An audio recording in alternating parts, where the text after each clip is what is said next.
El libro de los Hechos es la segunda parte de una obra en 2 volúmenes que hoy conocemos como Lucas Hechos. Ambos fueron escritos por el mismo autor, Lucas, quien fue colaborador y compañero de viaje de Pablo. Esto queda claro en la introducción del libro, donde Lucas dice: en el primer relato, o sea, el Evangelio, escribí acerca de todo lo que Jesús comenzó a hacer y a enseñar. Aquí Lucas está dando una pista de lo que se trata el libro de Hechos. El primer volumen fue acerca de lo que Jesús comenzó a hacer y a enseñar. El segundo volumen, entonces, será acerca de lo que Jesús continuó haciendo y enseñando. Lo que nos lleva a un punto muy interesante acerca del nombre tradicional, pero no original del libro: Hechos de los Apóstoles. Aunque diferentes apóstoles sí aparecen en la mayoría de esas historias, el único personaje que unifica la historia de principio a fin es Jesús mismo, actuando de manera directa o a través del Espíritu. Así que el libro sería más adecuadamente llamado Hechos de Jesús y del Espíritu. La introducción del libro recuenta cómo el Jesús resucitado pasó 40 días con los discípulos, enseñándoles acerca del reino de Dios. Esto se conecta con la historia del Evangelio de Lucas, donde Jesús declaró que estaba restaurando el reino de Dios en el mundo, empezando con Israel. Así que él llamó a Israel a vivir bajo el reino de Dios, siguiéndole a él. Y él fue coronado como rey cuando entregó su vida, y así conquistó la muerte con su amor. De manera que el libro de Hechos comienza con el Rey Jesús resucitado, instruyendo a sus discípulos acerca de la vida en su reino. Él promete que el Espíritu vendrá pronto y los llenará con su presencia personal. Y esto cumple una de las esperanzas clave de los profetas del Antiguo Testamento, que en el reino mesiánico, la presencia de Dios, su Espíritu, vendría y moraría entre su pueblo en un nuevo templo y transformaría sus corazones. Jesús dice que cuando esto suceda, el Espíritu empoderará a sus discípulos para ser mis testigos en Jerusalén, Judea, Samaria y hasta lo último de la tierra. Después de esto, Jesús es llevado de su vista en una nube, una imagen tomada del capítulo 7 del libro de Daniel. Allí se muestra cómo Jesús está siendo entronizado como el Hijo del Hombre, que fue vindicado después de su sufrimiento, y ahora comparte el gobierno de Dios sobre el mundo y promete que un día volverá. Así que los temas principales y el diseño del libro de Hechos fluyen de este capítulo inicial.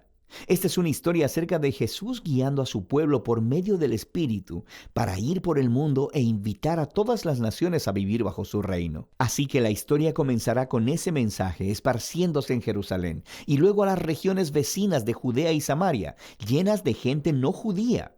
Y de ahí a todas las naciones hasta los confines de la tierra. Este video solo se enfocará en la primera mitad del libro. La sección enfocada en Jerusalén comienza con los seguidores de Jesús esperando hasta la fiesta de Pentecostés, cuando muchos peregrinos judíos de todas partes del mundo antiguo estarían en la ciudad. Y el Espíritu Santo viene sobre los discípulos como un gran viento, y algo similar a llamas de fuego aparecen sobre la cabeza de cada persona. Y juntos empiezan a anunciar y contar historias de las grandes obras de Dios, y están hablando en todos estos idiomas diferentes que no conocían antes, pero todas las personas que estaban reunidas les entendían perfectamente. Ahora, para poder ver lo que Lucas está enfatizando en esta historia, es crucial que veamos las raíces de estas imágenes en el Antiguo Testamento. Primero, el viento y el fuego es una alusión directa a las historias de la presencia de Dios, ardiente y gloriosa, llenando el tabernáculo y el templo. También conectada a las promesas proféticas de que Dios vendría y moraría a través de su Espíritu en el nuevo templo del reino mesiánico. Así que aquí en Hechos, la presencia ardiente de Dios viene a morar no en un edificio, sino en su pueblo. Lucas está diciendo que el nuevo templo prometido por los profetas es la familia del nuevo pacto en Jesús, el pueblo de Jesús. Lo que conecta con la segunda cosa que Lucas está tratando de decir aquí. Los profetas prometieron que cuando Dios viniera a morar en su nuevo templo, reunificaría todas las tribus de Israel bajo el rey mesiánico, y las buenas nuevas del reino de Dios serían anunciadas en todas las naciones. Lucas describe en detalle la composición internacional y multitribal de todos los israelitas que estaban ahí en el Pentecostés y que respondieron al mensaje de Pedro. Así que los apóstoles continúan llamando a los israelitas a reconocer a Jesús como su Mesías, y miles de ellos responden, formando nuevas comunidades de generosidad, alabanza y celebración. Pero no todos están celebrando. Después de esto, Lucas muestra cómo la nueva familia de Jesús rápidamente enfrentó la hostilidad de los líderes de Jerusalén. Con un diseño simétrico realmente hermoso, Lucas cuenta la historia de dos templos.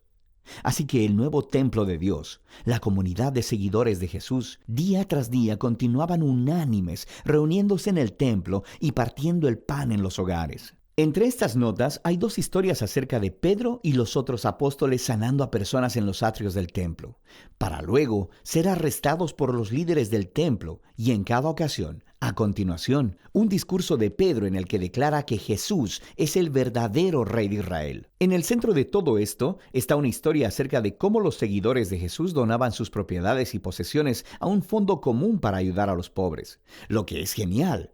Pero parece un poco extraño que Lucas lo mencione aquí, hasta que te das cuenta de que esta era una práctica descrita en las leyes de la Torá, y se suponía que debía estar cumpliéndose en el templo de Jerusalén y a través de sus líderes. De manera que el punto de Lucas es claro. El nuevo templo de la comunidad de Jesús está cumpliendo el propósito que Dios siempre tuvo para el templo de Jerusalén. Ser un lugar donde el cielo y la tierra se encuentren, donde las personas se encuentren con la generosidad y la presencia sanadora de Dios. Y este conflicto entre los dos templos culmina en los capítulos 6 y 7 de Hechos, con la primera ola de persecución. Así que los seguidores de Jesús continúan multiplicándose, requiriendo más líderes.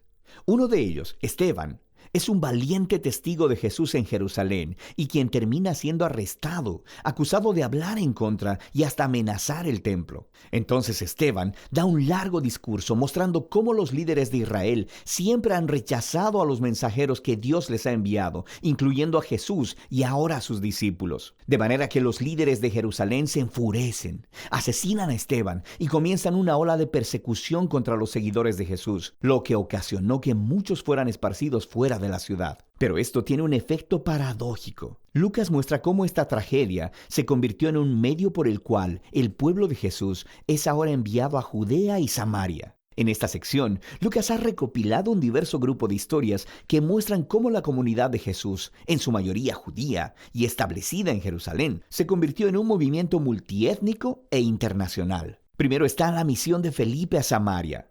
Esa es la tierra de los odiados enemigos de Israel, y muchos de ellos terminan siguiendo a Jesús. Luego tenemos la conversión de Saulo en Tarso, después conocido como Pablo. Él era un enemigo declarado y perseguidor de los seguidores de Jesús, hasta que conoció personalmente al Jesús resucitado, y se convirtió luego en un defensor apasionado del nombre de Jesús. Le sigue la historia de Pedro, quien tiene una visión acerca de cómo Dios no considera a las personas no judías como ritualmente impuras o indignas de unirse a la familia de Jesús. Así que Pedro es guiado por el Espíritu a la casa de un soldado romano, llena de personas no judías, y todos responden a las buenas nuevas acerca de Jesús. De hecho, el Espíritu se muestra tan poderosamente sobre ellos, como lo hizo con los discípulos judíos en el capítulo 2. Todos estos temas se unen en el establecimiento de la iglesia de Antioquía, la iglesia más grande y cosmopolita en esa parte del Imperio Romano. Y Lucas nos dice que Bernabé, un líder judío de la iglesia de Jerusalén,